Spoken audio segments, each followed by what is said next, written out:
Bonjour à ceux qui nous retrouvent on retrouve ceux qui sont là depuis ce matin pour cette 4e journée mondiale des intelligences animales qui reçoit des spécialistes des animaux pour nous montrer leur talent, leur comportement et leur intelligence.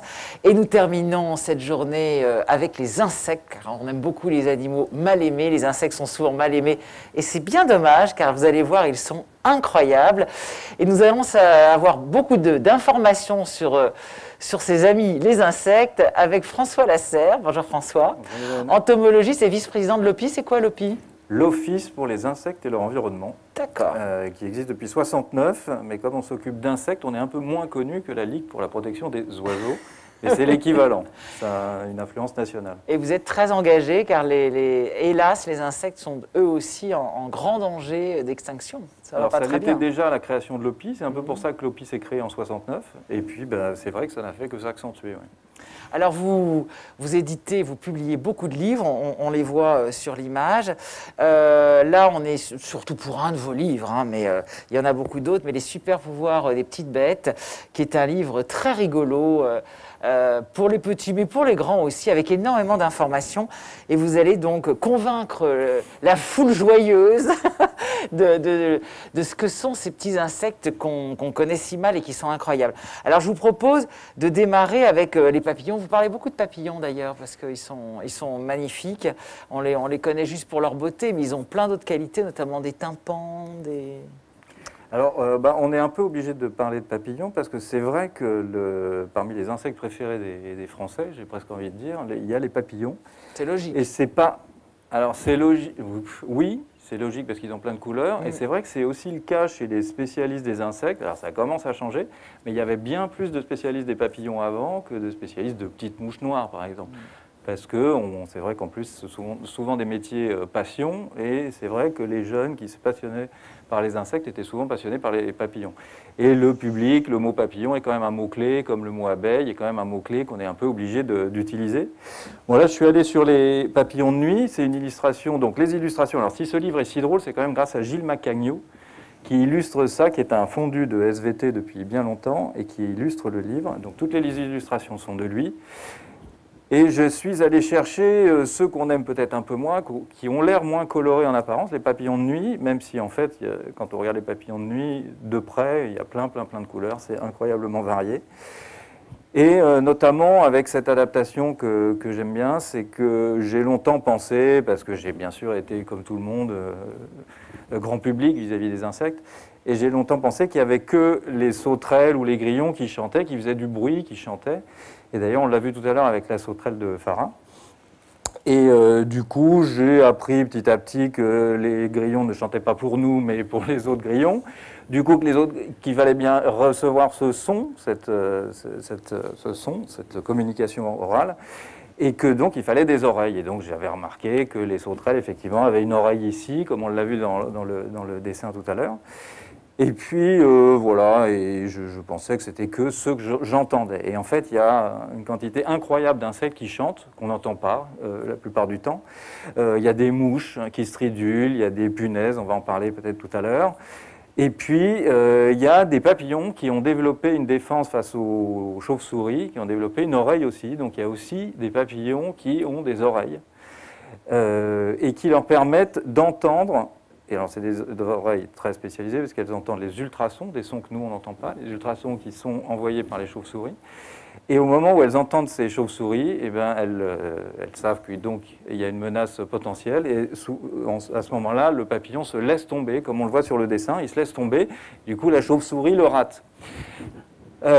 Et puis il y en a d'autres qui ont une oreille et un organe qui émet du son. Donc non seulement il va entendre la chauve-souris, et parfois au lieu de se laisser tomber, il va émettre un cri par exemple. Et là la chauve-souris va être déstabilisée et va dire mais qu'est-ce que c'est que ce truc? Et puis elle va passer son chemin. Donc il y a aussi des papillons qui ont des oreilles, et ils sont parmi les papillons nocturnes. Alors, et qui font peur aux chauves-souris. Et qui certains peuvent effrayer les chauves-souris, vous vous rendez compte? Et puis aussi, on aime bien rappeler que le monde des papillons, par exemple en France, il y a plus de 5000 sortes de papillons différents. Et il n'y a que un peu plus de 200 espèces de papillons dits de jour, parce que de jour, de nuit, ce n'est pas tout à fait rigoureux. Et donc l'immense majorité des papillons qui vivent en France sont des papillons plutôt nocturnes, qui vivent plutôt la nuit. Même s'il y a plein de papillons classés dans les papillons de nuit qui vivent de jour, comme par exemple les sphinx ou ces petits papillons colibris que vous voyez devant les fleurs. Bon, ils sont classés dans les papillons dits de nuit, mais ils volent de jour. Alors là, vous nous avez parlé de tympan pour des papillons, mais on en a un petit peu parlé avec Farah tout à l'heure. Les yeux chez les insectes, c'est aussi très très étonnant, parce que d'ailleurs souvent c'est pas des yeux d'ailleurs, hein, c'est des centaines d'yeux, c'est très particulier. C'est pas des yeux comme les nôtres en tout cas. Non, alors grâce à Gilles Macagno, on a une tête de grande libellule, les grandes libellules, parce que chez les libellules il y a les grandes libellules et les petites libellules qu'on appelle des demoiselles, qui sont aussi garçons et filles. Et en fait, quand on regarde une tête de libellule, finalement, vous le voyez, ce sont des yeux. Voilà. On a l'impression, quand on regarde de loin le dessin, que c'est deux yeux. Bon, mais déjà, on voit que ces yeux, vous voyez, c'est comme s'ils commençaient ici, en haut de notre tête, et puis ils se terminaient en bas. Donc déjà, ça veut dire que où que vous soyez, la libellule va vous voir. Alors, ce n'est pas vous qu'elle cherche à voir, même si elles sont quand même assez territoriales. Donc si vous arrivez sur le territoire de certaines libellules, elles vont vite vous repérer. C'est pour ça que parfois des libellules viennent très proches de nous, genre mais qu'est-ce que tu fais là? T'es chez moi. Mais surtout, c'est une proie qu'elles recherchent, puisque toutes les libellules sont prédatrices, et grâce à ses yeux, donc c'est particulièrement le sens de la vue qu'elles ont développé, moins l'odorat. Les antennes sont toutes petites, parce qu'on le redira, mais les antennes c'est plutôt l'odorat, et puis le toucher, le goûter, mais surtout l'odorat. Là, on voit les toutes petites antennes. Donc déjà, on voit que c'est énorme. Et en plus, quand on s'approche, en fait, si vous arrivez à compter, il y en a 15 000 à droite des yeux et 15 000 à gauche. Donc en fait, ces grandes libellules qui ont des énormes yeux peuvent avoir jusqu'à 30 000 yeux, qui sont en fait, on appelle ça des ommatidies ou des ocelles. Quand on regarde de près, et d'ailleurs Gilles l'a bien dessiné, si on regarde le dessin de près, on voit bien qu'en fait, ce ne sont pas deux yeux, ce sont 30 000 yeux que les libellules ont sur la tête. Alors, c'est plus ou moins gros selon les espèces, mais les bourdons en ont quand même 10 000, donc 5 000 de chaque côté. Bon, ça dépend, ça varie en fonction des espèces de bourdons, et puis ça va jusqu'à être complètement aveugle. Il y a des insectes qui n'ont pas d'yeux, qui vivent par exemple dans des cavernes, dans le noir, et donc ils ont développé d'autres sens que la vue, puisqu'il n'y a pas de lumière. D'accord. Alors on continue avec les libellules, avec un accouplement, avec un joli dessin. Alors qu'est-ce qu'il a de spécial cet accouplement? Est-ce que vous voyez que ça représente quand même quelque chose, ce dessin? Cœur. Voilà. Ça représente un cœur, c'est très beau d'ailleurs. Alors ce sont deux libellules, et les spécialistes des libellules, qu'on appelle des odonatologues, puisque les libellules en science s'appellent des odonates, ça veut dire les mâchoires à dents. Donc vraiment, on avait repéré qu'elles avaient des dents énormes, capables de découper toutes les carapaces d'autres insectes. Même les odonatologues parlent d'un cœur copulatoire. Alors parfois c'est mis entre guillemets, mais vous voyez, en fait là c'est une position de copulation qui forme un cœur, alors avec notre vision de ce qu'est un cœur. Et donc on parle vraiment de cœur copulatoire. Et en fait, si ça fait cette forme-là, donc c'est un petit cœur qu'on peut trouver au printemps, dans les herbes, quand vous baladez, il y a des cœurs copulatoires partout. Dès qu'une libellule, des petites libellules, ça coupe, ça forme un cœur copulatoire. Alors quand ce sont des toutes petites libellules très fines, là, celles que j'appelais des demoiselles tout à l'heure, qu'on appelle des demoiselles, ça fait vraiment un cœur parfait, avec nos critères. Et puis les grosses libellules, le cœur est un peu plus aplati. Et pourquoi ça fait un cœur? C'est parce que chez les libellules garçons, l'organe copulateur est séparé de l'organe génital. En gros, la production de sperme n'est pas au même endroit que l'organe copulateur. Du coup, c'est pas très pratique ça quand même.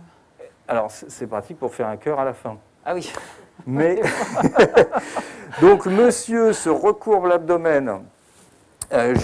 Donc l'organe copulateur est au bout de son abdomen, parce que souvent chez les insectes, enfin la plupart du temps, les organes copulateurs sont au bout du corps, au bout de l'abdomen, la dernière partie du corps. Donc quand vous voyez des punaises gendarmes, là, cul à cul, c'est qu'en fait les deux organes sexuels qui sont au bout du corps sont l'un contre l'autre. Et donc monsieur a l'organe copulateur au bout de l'abdomen, qui est cette grande tige du corps, il va la recourber, chercher du sperme ici, puisque l'organe génital, la production de sperme se fait ici. Ensuite, il va aller chercher une demoiselle qui va accrocher avec des espèces de pinces qu'il a au bout du corps. Il va accrocher la demoiselle derrière au niveau du cou. il va lui demander, il va l'inciter avec des mouvements à ce qu'elle mette ses organes génitaux sur l'endroit où il a ses spermatozoïdes. Donc, si vous avez suivi, au bout d'un moment, cette position forme un cœur copulatoire. Donc là, vous voyez, à gauche, le monsieur est en bleu, il tient madame derrière la tête, madame a l'extrémité de l'abdomen collée là où monsieur a du sperme. Ça va durer un certain temps.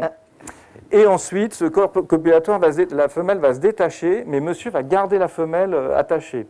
Et donc, on appelle ça un petit tandem, et ils volent tous les deux comme ça. Ils sont capables de voler accrochés en tandem. Et à ce moment-là, alors après, il y a deux visions de la vie des libellules. On peut dire que monsieur accompagne madame jusqu'à la salle de travail. C'est-à-dire qu'en fait, il va la maintenir jusqu'à l'eau et jusqu'à ce qu'elle ponde. Et donc, il assiste à l'accouchement. Il assiste à l'accouchement. Et quand vous voyez deux petites libellules accrochées l'une sur l'autre qui sont au-dessus de l'eau, qui volettent, c'est que madame qui pose ses œufs. Ou alors il y a une autre version, un peu plus crue, qui dit monsieur veut être sûr qu'il n'y ait pas un autre donateur. Vous voyez, donc voilà, c'est à vous de voir, mais en tout cas le mâle va jusqu'à la ponte, accompagne la femelle jusqu'à la ponte. J'aime beaucoup cette façon humaine de traduire les choses. Mais c'est deux visions, si on est poète ou si on est un peu plus scientifique et naturaliste. Alors, dans le côté je traduis en langage humain, vous nous parlez aussi du crachat de coucou. Qu'est-ce que c'est que le crachat de coucou? C'est ça le crachat de coucou, c'est ce qu'on voit au printemps. Je pense que vous avez tous vu un crachat de coucou. On dirait que quelqu'un a craché dans les herbes. Vous avez déjà vu ça? Mais bien sûr, on a tous vu que des crachats de coucou, ça c'est évident. Normalement, tous les randonneurs qui se vont sur les bords de chemin, sur les saules et tout, ont vu parfois une espèce de petit mucus. Parfois, évidemment, ça coule, même ça peut couler. Il y a une espèce de petit mucus, on dirait que quelqu'un a craché. Alors ça s'appelle un crachat de coucou parce que ça arrive à peu près au moment où les coucous, les oiseaux, reviennent d'Afrique pondre en France. Et donc vous entendez quelle coucou. Période? Eh ben, c'est avant, ils repartent fin juin, donc c'est au début du printemps. Les coucous repartent assez tôt, début du printemps. Et donc, on voit des crachats, on entend coucou, du coup, on a appelé ça comme si c'était les coucous qui étaient venus cracher. Et en fait, alors ça peut repousser un peu, mais tant mieux pour eux, parce que c'est des larves d'insectes qui sont à l'intérieur et qui ont fabriqué cette espèce de petit mucus qui les protège de plein de choses. Ils protègent des prédateurs, de la chaleur, de la déshydratation. Et c'est des larves. Alors, quand j'emploie le mot larve, c'est juste le jeune des insectes. On appelle ça une larve, qui ait des pattes ou pas de pattes, enfin, peu importe. Et quand on cherche, alors on le fait, on essaye de pas trop, parce que sinon ça détruit un peu le mucus, mais on va à l'intérieur pour montrer qu'à l'intérieur, des petits insectes, vous découvrez des petites larves à l'intérieur, toutes groupées, des frères et des sœurs, et elles ont fabriqué ces petites bulles avec leur sécrétion, leur excrément, en quelque sorte, mais elles font... Leur crotte, c'est un petit liquide, comme elles aspirent de la sève, leur crotte, c'est un petit liquide qui ressemble, c'est presque tout mignon, un peu comme le miella des pucerons, et qui est une goutte de sucre. D'ailleurs, on peut même goûter la crotte de puceron, c'est délicieux, c'est du sucre, et les abeilles adorent ça. Et elles arrivent à mettre dans cet excrément un peu sucré, elles arrivent à mettre une bulle d'air. Et du coup, chaque petite bulle d'air, au bout d'un moment, forme un petit mucus et elles sont cachées à l'intérieur. C'est un camouflage génial, en fait. Voilà, et qui est complètement facile à observer. C'est donc pas une espèce de mucus comme ça, ou la plante qui sécréterait des bulles. Non, regardez, approchez-vous. C'est des larves de... C'est une pouponnière cachée dans un crachat, quoi. Exactement. Je n'ai pas donné le nom, c'est plutôt des cercopes, qui sont des insectes un peu cousins des cigales, qui font ça. Alors après, vous vouliez nous parler, là j'avoue aussi, j'étais un petit peu du suicide. Le suicide chez les insectes, ça j'avoue que je pense qu'on pourrait faire une conférence entière là-dessus. En même temps, le suicide chez les insectes, on le connaît tous un peu avec les abeilles domestiques. Puisque, je ne sais pas, je pense que vous le savez, mais le dard des abeilles a des barbillons et reste coincé dans notre peau. Vrai. Donc dans la peau d'un mammifère ou d'un oiseau, il reste complètement coincé. Donc quand une abeille nous pique, c'est une forme de suicide. En revanche, cet individu-là, s'il meurt, parce qu'il va mourir, parce qu'on va vouloir s'en défaire, enfin il reste accroché, donc c'est vraiment un énorme risque pour lui. S'il meurt, ça permet de protéger la femelle qui pond au nid, puisque ce n'est pas cet individu-là qui pond. En revanche, donc ça peut arriver chez les insectes sociaux, en fait, ces suicides. Parce qu'une reine, des insectes qui sont solitaires et qui pondent tout seuls ne vont pas se suicider, sinon c'est foutu. ils ne vont pas pérenniser l'espèce. Donc ça arrive chez les insectes sociaux. Alors pour le mot bonsaï, je suis obligé de rappeler aux jeunes, parce que quand même c'est la Seconde Guerre mondiale, donc quand on n'a pas fait collège encore, on ne sait pas trop ce que veut dire bonsaï, qui veut dire gloire à l'empereur, et c'est vrai qu'il y avait des humains qui se suicidaient pour l'empereur, donc de la même façon qu'il avait ce suicide un peu pour la reine. Et chez des fourmis, certaines sont équipées avec des énormes glandes qu'elles remplissent de glu et de toxiques, de substances toxiques. Et il ne faut pas les ennuyer, celles-là, parce que si vous les ennuyez trop et qu'elles se contractent trop en vous mordant, par exemple, ou en s'énervant vraiment trop fort, les glandes explosent. Et ça, toutes les personnes, vous voyez, je les appelle des personnes, en tout cas ce sont des individus, mais tous les individus insectes qui voulaient par exemple attaquer cette fourmilière meurent. Alors l'individu meurt aussi avec l'explosion de ces grandes glandes, mais ça permet de protéger la reine.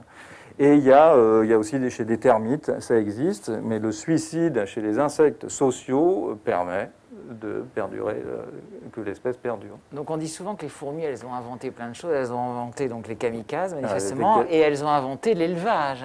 L'élevage. Le fameux élevage de pucerons. J'ai d'ailleurs noté une phrase qui m'a fait rire, vous devez le connaître, quelqu'un de l'université de Lausanne, Laurent Keller, qui dit que les pucerons, c'est comme leurs vaches. Elle les élève, elle les déplace, elle les mange en cas de nécessité. Donc c'est un peu comme la vache des pucerons, des fourmis, pardon. Oui, alors pendant longtemps, quand on est un peu branché science, on a toujours du mal aux choses un peu anthropomorphiques, mais en fait, et puis surtout, les fourmis ne nourrissent pas les pucerons puisqu'ils se nourrissent eux-mêmes dans la tige de la plante. Ils ont une bouche pointue, ils percent la tige de la plante et ils se nourrissent eux-mêmes. Donc on n'est pas sur 100% sur de l'élevage, mais quand même, c'est une forme d'élevage parce qu'il y a même certains genres de fourmis qui vont construire un abri de terre autour de leurs pucerons. Donc ça leur permet d'être complètement cachés des prédateurs, comme par exemple les coccinelles, dont certaines coccinelles mangent les pucerons. Du coup, là, on pourrait carrément dire qu'elles ont fabriqué une étable à pucerons, en quelque sorte. C'est vrai. Mais en revanche, elles ne les nourrissent pas, ces pucerons, puisqu'ils se débrouillent tout seuls. Mais bon, on est dans une forme d'agriculture intermédiaire. Et d'ailleurs, toujours sur la thématique de l'agriculture, là, certaines fourmis le sont agricultrices vraiment à 100%. C'est des fourmis qui vivent plutôt sous les tropiques et qui mangent un champignon, qui se nourrissent d'un champignon qu'elles élèvent à l'intérieur de la fourmilière. Donc là, on le voit, bon, c'est pas tout à fait un champignon comme ceux qu'on connaît, c'est une espèce de grosse meule. Et donc, c'est leur nourriture. Donc, elles mangent ce champignon. Et donc, elles l'élèvent à l'intérieur de la fourmilière. Donc, comment elles font? Eh bien, elles vont chercher de la nourriture. Donc, on voit les petites fourmis qui vont chercher des feuilles, puisque ce champignon se nourrit de feuilles en décomposition. Donc elles vont chercher des feuilles dans la forêt, elles les découpent en gros morceaux, on les voit d'ailleurs. On voit souvent ces images d'ailleurs de toutes petites fourmis qui transportent des grosses feuilles. Avec des feuilles vertes, donc quand on voit ça d'ailleurs on dirait presque une chorégraphie. Donc il y a les ouvrières qui vont chercher des gros morceaux de feuilles, qui les rapportent à la fourmilière, et il y a des fourmilières plus spécialisées à l'intérieur de la fourmilière qui vont découper en petites lamelles, parce que le champignon préfère les petites lamelles. Donc elles vont découper difficile en plus, hein. Ce champignon est difficile, mais il est très très bon pour elles. Il est délicieux à manger, donc ça vaut le coup. Donc elles les découpent en petites lamelles et elles mettent au pied de cette meule, on appelle ça la meule, du champignon. Ensuite, si ce champignon va mal, elles peuvent découper avec leur mandibule les parties malades, voire elles sécrètent un antibiotique qui permet de soigner les maladies de ce champignon. Et elles vont lui apporter de l'engrais aussi, en apportant des excréments par exemple. Et elles vont, donc là, c'est de l'agriculture absolument à 100%. Des dizaines de millions d'années avant nous. Donc l'évolution avait apporté l'agriculture chez les fourmis bien avant l'agriculture des humains. Et là, on est vraiment dans un côté partenariat, comme il y en a quand même de plus en plus, enfin on découvre de plus en plus dans la nature. Sur le chiffre, j'avais lu que l'agriculture avait été inventée il y a 70 millions d'années pour s'adapter à la sécheresse. Vous cautionnez ça? J'avais lu ça. Chez les humains, vous voulez dire? Non, chez les fourmis. Elles s'étaient adaptées à la sécheresse. C'était une étude anglaise. Là, en tout cas, c'est des dizaines de millions d'années et je n'ai pas le chiffre exact. Et je ne sais pas si là, pour moi, ces champignons, c'est peut-être d'autres fourmis, mais celles-là vivent dans des milieux quand même plutôt humides. D'accord. Donc voilà, peut-être d'autres fourmis, mais... D'accord. Et alors, dans le côté où elles inventent des choses extraordinaires, l'antigel, ça c'est aussi assez génial, la protection contre le froid. Alors, il y a effectivement des insectes qui n'en ont vraiment mais rien à faire du gel et d'être complètement gelés ou pris dans la glace, qui s'en moquent complètement. quand même, la plupart du temps, l'hiver, alors tous les insectes sont autour de nous l'hiver, mais il y a différentes techniques qui sont apparues au cours de l'évolution. Ils essayent plutôt de l'éviter, donc parfois ils ont des carapaces très cireuses, ils réduisent leur taux d'humidité à l'intérieur de leur corps pour éviter ce qui est embêtant dans le gel, c'est l'eau qui se dilate et qui tue les cellules vivantes. Du coup, il y en a qui réduisent leur teneur en eau, il y en a beaucoup qui s'abritent, en fait. Il y en a beaucoup qui vont s'abriter des intempéries et des froids extrêmes, comme par exemple ces coccinelles qui rentrent à l'automne dans les maisons. On les voit de plus en plus avec l'arrivée des coccinelles arlequins, ou asiatiques, je préfère les appeler des coccinelles arlequins. Et donc ils vont s'abriter. Donc notre maison souvent ressemble à une espèce de grotte où on a envie d'habiter pendant l'hiver, sauf qu'il y fait chaud, donc on n'arrive pas tellement à se mettre en diapause, c'est-à-dire une espèce de veille hivernale. Du coup, quand on a des coccinelles qui rentrent dans la maison ou des punaises grises ou des choses comme ça qui cherchent un abri pour passer les 6 mois de l'hiver au calme, elles ne vont pas y arriver. Donc idéalement, on les met dehors ou on fabrique des abris à l'extérieur. Et puis il y en a d'autres, mais par exemple, ça peut être le papillon citron. Le papillon citron, lui, passe l'hiver sous sa forme adulte, et non pas chenille ou œuf ou chrysalide, comme d'autres papillons. Et il est parfois juste dans la touffe de lierre du jardin, caché, parce qu'un papillon citron, quand il est ouvert, il est tout jaune, et quand il est refermé, il est un peu verdâtre avec des nervures. Il ressemble comme 2 gouttes d'eau à une feuille, mais verte. Donc il se met dans des feuilles vertes tout l'hiver, parce que s'il était au milieu des feuilles marron, il se ferait un peu repérer par les prédateurs. Et il peut être complètement gelé, pris par le gel dans sa touffe de lierre, par exemple. Et ils ont à l'intérieur du corps, ils ont des protéines antigel. Ceux-là ont des protéines antigel. Il y a aussi des larves de libellules qui peuvent se faire prendre dans la glace. Les larves de libellules vivent sous l'eau. Et parfois, la glace peut être gelée au-dessus d'elles, ou parfois elles peuvent être prisonnières. Ça peut durer quelques temps, plusieurs semaines. Et puis, il y a un acide aminé qui s'appelle la proline de mémoire qui est présent sur certains insectes qui résistent à des froids complètement extrêmes. Et on l'a testé, on a même gavé des petites mouches avec cet acide aminé. On lui a donné une nourriture gavée de proline et on a réussi à la plonger dans de l'azote liquide pendant quelques temps, c'est-à-dire moins 196 degrés environ. Et ensuite, elle est ressortie, bouh, elle s'est ébrouée, et puis elle est repartie. Elle s'est séchée, elle est repartie. C'est un peu froid quand même. Bon, alors il y a ceux qui connaissent, mais c'est pas un insecte, les tardigrades, mais c'est pas des insectes. Je suis un peu jaloux parce qu'ils font vraiment des trucs un peu dingues aussi, ils vont dans l'espace, etc. Mais c'est pas des insectes. C'est pas des insectes, c'est quoi alors les tardigrades, c'est des. Oh là là, j'ai un énorme. Je pense que ça doit être des arachnides. J'ai un énorme. D'accord, ça doit être des arachnides. En tout cas, ce sont pas des. Ah, d'accord. Oui, c'est vrai qu'on aurait pu les confondre. Ce ne sont pas des insectes. Les entomologistes sont un peu jaloux des tardigrades parce que c'est vraiment des vedettes, mais quand même, cette drosophile, moins 196 degrés, cette drosophile. Bon. C'est des vedettes, mais il est moins joli que les insectes, hein. Il est moche. Hein. Alors certains, il n'est pas beau. Hein. Ah bah, certains le prennent pour un nounours, on l'appelle le petit nounours, oui, il ressemble à un petit ours. Oui, c'est vrai. Non, les arachnologues sont fans de tardigrades. Il y a des tardifans, il y a des tardiphiles. Si c'est la dernière idole, alors. Bon. De partout.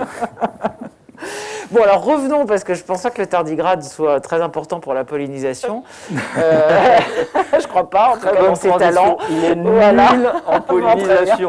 Il fallait bien qu'il ait un défaut quand même. Non mais, il a trop de pattes en plus. Donc les insectes, il faut le rappeler, hein, sans insectes, il n'y a pas de fruits, il n'y a pas de légumes, on ne mange pas en fait. C'est vrai que la pollinisation, on en entend parler tout le temps, on dit les abeilles pollinisent, tout ça, et puis finalement quand on creuse le sujet de la pollinisation, c'est assez compliqué, tout le monde ne le sait pas forcément. Qu'un fruit, c'était une fleur. Ça paraît, voilà, on n'a pas tous été très attentifs en cours de SVT, ou on n'a pas tous fait biologie après le bac.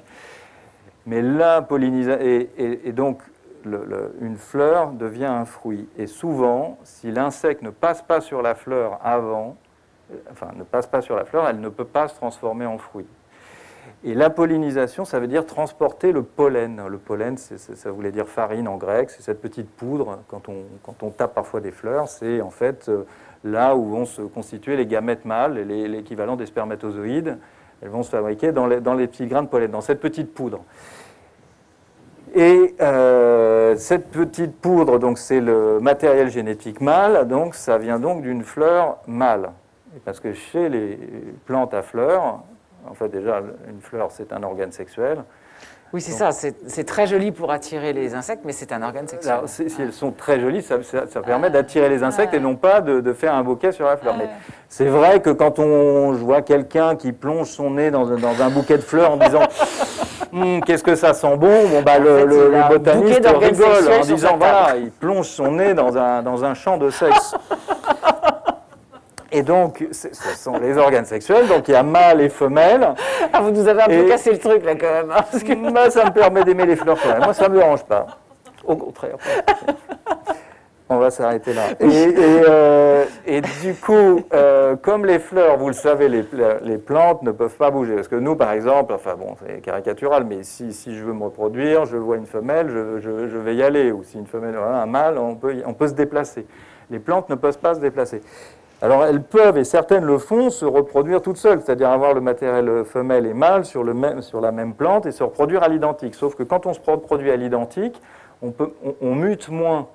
Et du coup, si l'environnement change, on n'a pas de possibilité de muter et de s'adapter à l'environnement.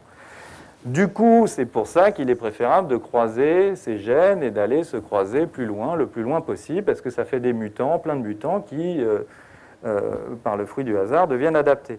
Et du coup, les plantes utilisent, alors parfois, certaines plantes utilisent la pluie, l'eau, d'autres le vent, qui transportent les grains de pollen. Donc c'est d'ailleurs à cause de ces pollens souvent qu'on a le rhume des foins, parce qu'ils sont très volatiles. Et puis plein d'autres plantes, avec l'évolution, utilisent des insectes comme transporteurs. Et là, celles-là, elles font des grains de pollen un peu plus gros, avec même des petits trucs, des petits barbillons qui s'accrochent bien dans les poils d'insectes, et même par électricité statique d'ailleurs. Et ces grains de pollen d'ailleurs ne sont pas transportés par le vent, donc si vous bougez la fleur, il tombe par terre. Et donc ces fleurs utilisent des transporteurs, les insectes, qui vont transporter, donc on va dire l'équivalent des spermatozoïdes, d'une fleur mâle à une fleur femelle d'une autre plante ailleurs. Et du coup, quand vous voyez une fleur, tout ce que vous trouvez remarquable, joli, leur permet d'attirer les insectes. Et donc, l'évolution a fait qu'elles vont chercher, vont pas chercher, mais l'évolution a fait qu'elles sont particulièrement séduisantes, parce que si un insecte vient sur vous, ensuite il faut qu'il aille sur une fleur de la même espèce. Il ne faut pas qu'il aille d'un sénesson à une marguerite, par exemple, parce qu'elles ne vont pas se reproduire ensemble. Du coup, il faut vraiment être super séduisant pour que l'insecte, quand il sorte de votre fleur, de votre sexe, de votre fleur, en disant oh, alors là, mais c'était trop bon, ou il y en a d'autres, quoi. Et du coup, d'accord, c'est pour ça que les insectes sont spécialisés dans certaines fleurs, en fait. Alors, là, les fleurs essayent de séduire au max l'insecte pour que du coup, je dis pour, mais c'est pas. Ça leur permet, si elles sont hyper séduisantes, ça leur permet que l'insecte va aller sur la fleur de la même espèce, et donc la reproduction va être possible. En revanche, ce que vous dites, c'est que du coup, quand vous regardez un champ, il y a plein de fleurs différentes, et il y a en fait plein d'insectes pollinisateurs différents. Et si tous les insectes pollinisateurs qui sont entre plus de 10 000 en France, il y a l'abeille domestique, c'est une espèce, alors il y a beaucoup d'individus dans une ruche, et sinon, il y a en France, rien qu'en France, il y a plus de 10 000, 15 000 espèces d'insectes pollinisateurs. Tous les insectes que vous voyez sur une fleur participent à la pollinisation, sont des pollinisateurs. Et du coup, s'ils pollinisaient tous les mêmes fleurs, il y aurait un peu une foire de... Voilà, ce serait vraiment il y aurait la queue partout. Du coup, les fleurs, il y a des fleurs très peu profondes, des fleurs très profondes, et donc il y a des insectes qui ont une toute petite bouche, des insectes qui ont une grande bouche. Donc une abeille, par exemple, ne va pas sur une fleur de carotte qui est toute petite, parce que ça n'intéresse pas, elle n'est pas équipée pour.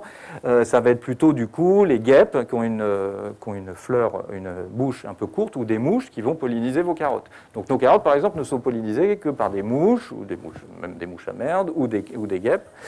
De toute manière... À partir de maintenant, voilà, dès que vous voyez des fleurs, quand vous allez vous balader, le printemps arrive, regardez, tous les insectes que vous voyez sur les fleurs, ce sont des pollinisateurs. S'ils sont sur une fleur, ça veut dire qu'ils se nourrissent de nectar ou de pollen, et ça veut dire qu'ils participent à la pollinisation des grains de pollen raccrochés dans leurs poils. Etc., etc. Alors, je crois qu'après, j'ai des... Parce que quand on parle de fruits... Oui, pardon. Alors, non, est-ce que vous nous parlez... Parce que ça, moi, c'est quelque chose que je trouve absolument passionnant. C'est la communication électrique entre les animaux. On découvre des tas de choses. On en a beaucoup parlé chez les poissons. Et là où je suis allé trop vite, entre l'insecte et la fleur... Peut-être. Voilà, j'avais une photo. Voilà, j'avais une photo d'illustration. Ça, c'est avant. Donc vous voyez 2 organes sexuels offerts aux insectes, Ouais. dont la forme, la couleur, le goût, l'odeur, l'électricité statique, ce que vous venez de dire, permet d'attirer les insectes. Donc ça, c'est avant.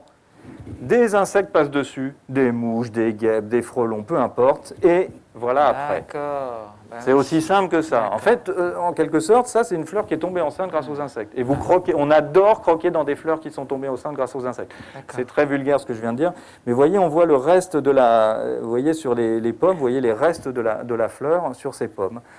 Voilà, alors ça, c'est des fruits qu'on a croisés parce qu'on a voulu que ces fruits soient un peu plus gros. Les pommes originelles sont un peu plus petites. On les a croisées, elles deviennent grosses, mais c'est exactement ça. Et la plupart du temps, pour plein de fruits et légumes, et alors du coup, voilà, tout ça, ce sont des fruits, en fait, d'un point de vue botanique. Donc, quand vous voyez une courgette, une aubergine, un poivron, un concombre, une tomate. J'étais content de dire quand j'étais petit, tu sais, papa ou maman, les tomates sont des fruits. Ah bon, je croyais que c'était un légume. En fait, tout ce qu'on mange quasiment, ce sont des fruits, ou presque. Et même une carotte indirectement, bien sûr qu'une carotte c'est une racine, mais un jour elle fait une fleur qui lui permet de se reproduire, et c'est à ce moment-là que les insectes vont être pollinisés, même si la carotte en elle-même, c'est pas une fleur. Donc quand on parle de fruits, on parle d'une quantité incroyable de légumes. En fait, les légumes, c'est ce qui pousse au jardin, et au jardin, il y a des légumes fruits, il y a des légumes racines, des légumes feuilles, etc. Alors, est-ce que... Donc, oui, alors non, et du coup, une bonne partie de ces fruits, dont ceux qu'on mange, ne pourraient pas devenir des fleurs si les insectes ne passaient pas dessus. Ils ont vraiment coévolué ensemble. Voilà, l'évolution les a fait les alliés. D'où le drame de la disparition des insectes, alors. D'où, voilà, ce qui nous inquiète. Alors, ce qui nous inquiète, c'est que du coup, si vous enlevez les fleurs pollinisées par les insectes ici, il ne reste plus grand-chose. Ou alors, ça donne des fruits atrophiés ou qui pourrissent très, très, très rapidement ou qui tombent de l'arbre tout de suite, etc. Enfin, il y a plein de manières d'être non pollinisés. Voilà. Et alors, puis, comme vous l'avez dit... Voilà, est-ce qu'on peut revenir à cette... voilà, ça, je trouve ça incroyable. Cet amour la électrique. Discussion électrique. Donc, en fait, les fleurs, si j'ai bien compris, envoient des charges électriques aux insectes et ils communiquent comme ça. Elles sont chargées électriquement. Donc, en fait, c'est des trucs même assez récents. C'est-à-dire, plus on avance entre les liens insectes-fleurs, plus on découvre des trucs incroyables. On a même découvert que certaines fleurs entendent les insectes arriver. C'est-à-dire qu'elles n'ont pas des oreilles, mais elles les entendent, elles chopent les vibrations des ailes, et du coup, elles se disent « Ah, je vais produire du nectar ». Donc, au lieu de produire du nectar toute la journée en disant « Bon, j'espère qu'un insecte va venir » et donc dépenser de l'énergie à fabriquer du nectar, là, c'est uniquement quand l'insecte arrive, ah, ça y est, un insecte, hop, production de nectar. Du coup, ça économise de l'énergie. Et donc, on apprend plein de choses sur les liens fleurs-insectes, et on a appris aussi, il n'y a pas très longtemps, que les fleurs donc, sont chargées électriquement, et certains insectes peuvent reconnaître l'électricité statique de cette fleur, ou surtout, en se posant, s'ils reçoivent une toute petite décharge, ça veut dire c'est-à-dire que le premier insecte qui va dessus, elle est très chargée, il va la décharger un peu électriquement. Et plus les insectes vont aller dessus, plus elle va se décharger.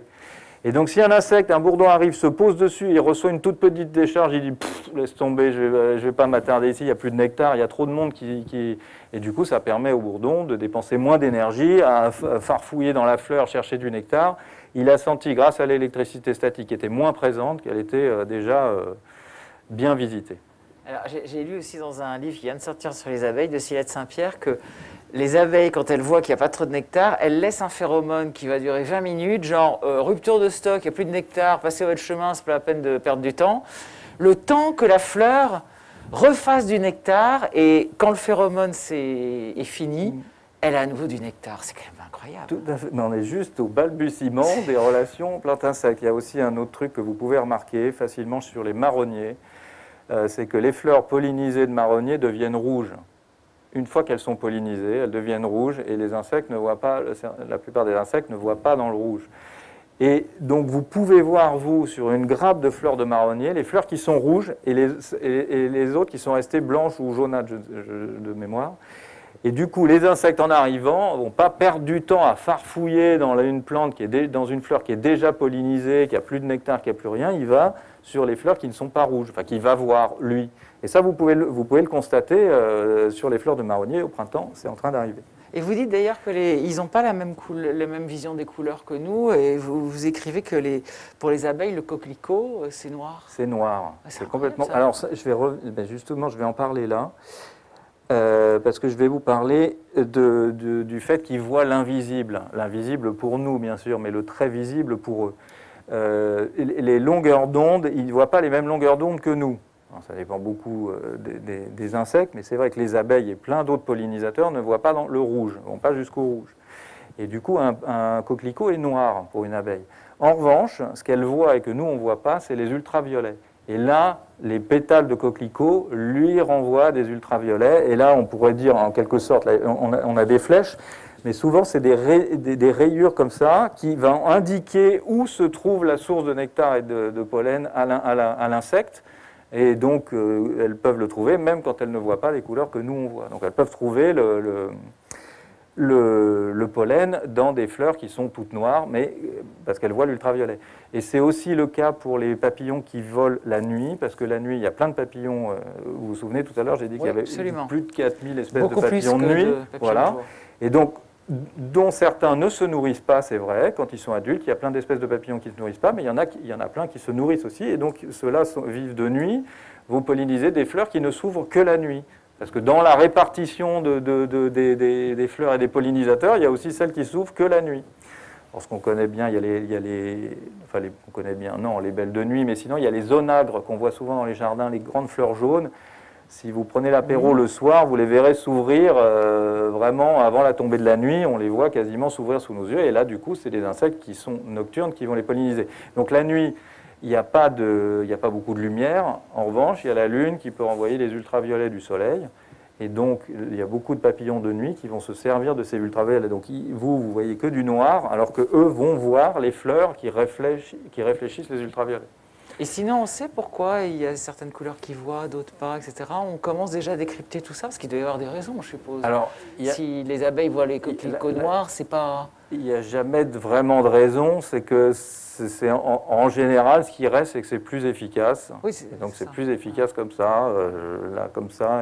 Pourquoi les coquelicots ou les fleurs rouges ne sont pas vues? Est-ce qu'il y a une explication? On travaille dessus, justement, savoir pourquoi. Parce que sur beaucoup d'animaux, on découvre des tas de choses sur la vision des couleurs des animaux. Hein.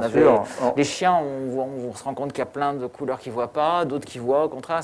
On découvre beaucoup de choses là-dessus. On découvre beaucoup de choses, sauf que des entomologistes, il y en a bien moins que des ornithologues. Voilà.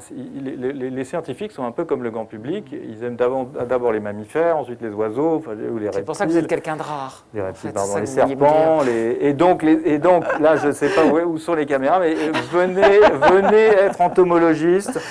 En revanche, ce qui est quand même un peu rassurant, c'est que nous, les vieux de la vieille, avant, c'était souvent on va dire des vieux mâles blancs, les entomologistes, pour faire un peu court. Et en fait, dans toute l'équipe de l'OPI, par exemple, l'Office pour les insectes et leur environnement, il n'y a que des jeunes femmes, donc il y a une relève incroyable. Chouette, et ça y est, voilà, l'entomologie commence à enfin être presque mainstream. Presque. Alors, un des autres sujets incroyables, c'est le mimétisme, hein, le camouflage chez les insectes. Là aussi, c'est démentiel. Alors, je vais vous montrer des photos après cette petite illustration. Mais là, sur cette illustration, l'entomologiste le voit tout de suite. Il n'y en a vraiment qu'une qui est une guêpe et qui a un dard. Bon, ok, elle est debout, elle se tient debout, elle a les fesses pointues, mais le dard, de toute manière, il est à l'intérieur du corps, donc on ne le voit jamais. Et tous les autres animaux ont effectivement une espèce de déguisement guêpe, mais non pas de dard. Et l'évolution a doté plein d'insectes de cette couleur jaune et noire. Alors je vous en montre par exemple, voilà, je vous montre par exemple cette cirfe. Ah ben il y a en plus des spécialistes. Vous voyez, ça y est, les temps changent. Vous voyez, j'en étais même pas à la famille de cette mouche. Je voulais juste le mot mouche. Évidemment, cette mouche, l'évolution lui a apporté des rayures jaunes et noires, et en fait, elle ne pique pas du tout. Et a priori, ça permet, c'est un très bon moyen d'effrayer des prédateurs, d'être tranquille, puisque un prédateur qui s'est fait piquer par un insecte jaune et noir, qui était une guêpe, ensuite, quand il va voir un autre insecte jaune et noir, il va un peu se méfier. Et cette petite mouche, alors c'est celle que j'aime bien montrer, donc c'est une photo que vous trouvez en libre de droit sur entomar.be, elle vient de Belgique, je le précise. C'est libre de droit, il n'y a pas écrit Entomar, mais il devrait y avoir écrit entomar.be. Vous pouvez aller sur leur site, c'est magnifique. Ouais, très Et c'est donc avec un œil entomologique, on peut voir tout de suite que c'est une mouche. Alors les ultra spécialistes vont dire, bah oui, il n'y a que 2 ailes. Oui, mais parfois les ailes, on ne voit pas toujours qu'il y en a 2 ou 4, mais c'est vrai que les mouches n'ont que 2 ailes. Ce sont des diptères, 2 ailes. Et elles ont surtout des gros yeux et des toutes petites antennes.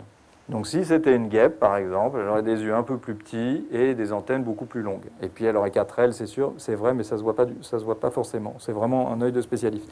Et si je montre cette petite mouche, c'est parce que c'est vraiment c'est un individu d'un groupe qu'on appelle les cirphes ceinturés, qui c'est des cirphes, donc bravo pour ceux qui ont trouvé le nom de la famille. Les Syrphidés, chez les Syrphidés, ce sont des mouches qui sont presque toutes déguisées en guêpes, ou en bourdon, ou en abeille, ou en d'autres insectes piqueurs. Et cette petite mouche-là, quand elle vient dans nos jardins, c'est soit parce qu'elle a senti du nectar avec ses antennes, soit parce qu'elle a senti qu'il y avait des pucerons, parce que sa larve, qui ressemble à une espèce de petite limace, et d'ailleurs elles sont élevées pour lutter contre les pucerons, sa larve, qui ressemble à une espèce de petite limace, mange les pucerons. Donc elle est autant efficace pour un jardinier qu'une coccinelle, par exemple.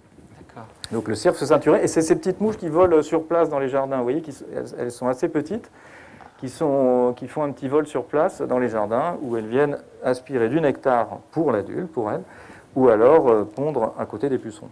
Alors les mouches, c'est pareil, hein, ça fait partie de ces insectes qui sont vraiment pas aimés, comme les araignées. Et il y a des mouches qui vivent dans l'eau, ou des araignées aussi d'ailleurs. Alors tout à fait. Alors j'ai plein d'autres photos d'insectes déguisés à vous montrer avant. Ah, et je voulais, mais ça vite. tombe très bien parce que j'ai oublié de dire aussi que donc elle vient dans les jardins sur les fleurs, ça fait partie. Donc tous ceux que je vais vous montrer quasiment sont des insectes pollinisateurs. D'accord. Voilà encore une mouche. Alors celle-là, elle est un peu plus grosse. Elle est de la même famille, la Volucelle zonée, bien connue. Et vous voyez qu'elle a vraiment ces gros yeux de mouche. Maintenant, ça y est, vous êtes devenu un peu entomologiste. Et alors celle-là, en plus, elle est très docile, cette mouche. On arrive à la prendre délicatement dans la main. Et j'ai toujours essayé de la mettre dans la main de quelqu'un d'autre. Personne n'y arrive. C'est-à-dire, elle ressemble tellement à un frelon. Ils ont beau la voir dans ma main, ne rien me faire. J'ai beau leur dire c'est une mouche, donc c'est un insecte inoffensif. C'est très difficile. Vous voyez, notre cerveau vraiment nous bloque. Et ça, c'est connu pour ça en psychologie. Il nous bloque. Voilà, on a un mauvais souvenir avec un truc rayé jaune et noir, on n'y arrive pas. Donc ça, c'est une mouche. Si j'appuie plus fort sur le bouton, ça, c'est aussi une mouche, évidemment. Alors que pourtant, on aurait eu envie de dire que c'était le bourdon terrestre un peu classique, celui avec les fesses blanches qui vient dans les jardins. Mais les yeux sont trop gros et les antennes sont trop petites. Donc, alors ça, ce ne sont que des insectes qu'on peut même trouver en Île-de-France, dans les jardins franciliens. Ce sont des espèces communes. Donc là, vous avez le déguisement bourdon. Vous avez même chez les insectes qu'on appelle des cousins, qui viennent parfois à l'intérieur des maisons, mais c'est une autre espèce qui vient à l'intérieur des maisons, souvent la tipule du chou, enfin peu importe, qui est un peu grisâtre. Ces gros insectes, alors parfois tout le monde confond les faucheux, les cousins, bon bref, ceux qui volent, là, les grands trucs qui volent, qui ressemblent à ça, et bien il y a d'autres espèces qui sont pas dans la maison, qui rentrent pas dans la maison, qui sont au fond du jardin, et qui sont aussi déguisées en jaune et noir. Et là on a tous remarqué que c'était un garçon, évidemment, sur cette photo. Ok, bon, je fais un petit teasing pour voir. Non, les antennes étaient énormes et c'est aux garçons de sentir les filles, en général. Vous avez un coléoptère, un cousin des scarabées ou des charançons, tout ça, qu'on peut trouver dans les jardins, des clites. C'est vraiment des œuvres d'art, hein. C'est magnifique. Et qui, pareil, sont jaunes et noirs. Et tous ces insectes-là, vous pouvez les caresser, leur faire un petit bisou. Ils n'ont aucun de dard. Et puis, vous avez jusque chez les papillons. Il y a des papillons qui... Pardon. Il y a des papillons, dont il y a un gros papillon qui s'appelle le papillon frelon, ou ce petit-là qui est aussi... Il y a même le déguisement guêpe chez certains papillons. Cet insecte-là est une des 5000 espèces de papillons qui vivent en France. Pardon. Alors voilà. Là, c'est la chenille qui parlait à l'oreille des fourmis. Alors, ça, c'est sûr que là, on est dans le côté pas cool. Non, mais c'est surtout là quand enfin en tout cas moi me concernant, quand j'ai appris ça un jour, c'était il y a longtemps, que des fourmis arrivaient à ne pas manger une chenille parce que cette chenille sécrète un truc tellement bon, une substance tellement bonne que du coup elles vont même la sauvegarder, la protéger sur sa tige de végétale, voire l'emmener dans la fourmilière, la protéger au milieu du couvain. C'est-à-dire que alors que les fourmis sont omnivores, elles pourraient manger une chenille. Ah oui, moi je pensais qu'elle allait la dévorer, là, justement. Donc pas du Non, tout. Ah. tant qu'elle est chenille et qu'elle sécrète un petit truc dont les fourmis raffolent, elles vont être protégées par les fourmis. Alors, il y a là, il y a écrit la chenille qui parlait à l'oreille des fourmis. C'est un peu vrai. Il y a des fourmis, après la sortie de l'œuf, qui vont émettre un petit son entendu par les fourmis, un petit grincement. Et du coup, les fourmis disent « Ah, voilà, ok, il y a une chenille à protéger parce que... On sait souvent des échanges réciproques. Parfois, on parle d'altruisme, mais bon, c'est toujours parce qu'il y a un truc en retour. Donc là, on protège la chenille parce qu'en retour, elle fournit une substance. Et alors, en plus, dans certaines de ces chenilles, quand elles sont au fond de la fourmilière, donc protégées par les fourmis, elles mangent le couvain. Donc, c'est des fourmis carnivores, prédatrices. D'accord. Donc, elles peuvent être un peu nourries par les fourmis par tropalaxie, comme on dit, c'est-à-dire par régurgitation, de bouche à bouche. Ou alors, elles mangent le couvain. Donc, c'est des fourmis carnivores.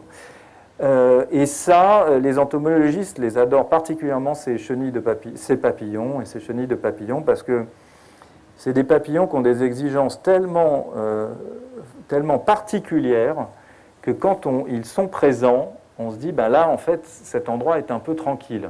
Cet écosystème est un peu peinard. Parce que ces papillons, souvent, en fait, là, ça ne vous parle pas avec ce dessin, mais c'est souvent ces petits papillons bleus qu'on voit, qu'on appelle des azurés, tout petits, très bleus, un bleu métallique qui plaît à tout le monde, où tout le monde dit « Ah, regarde le petit papillon bleu », et qui est assez petit, et dans ces papillons bleus, il y a plein d'espèces, il y en a comme ça qui sont très particuliers. Donc non seulement ils ont besoin d'un environnement, d'un biotope spécial, ensuite d'une plante haute sur laquelle ils vont pondre. Ensuite, ils ont besoin de certains genres de fourmis, donc il faut que ces fourmis soient présentes, et ça va permettre à la chenille de survivre. Et du coup, il y a tellement de conditions requises pour la présence de ce papillon que ça veut dire que l'environnement est un peu peinard. Et du coup, on appelle ça, les entomologistes appellent ça des espèces parapluies, c'est-à-dire que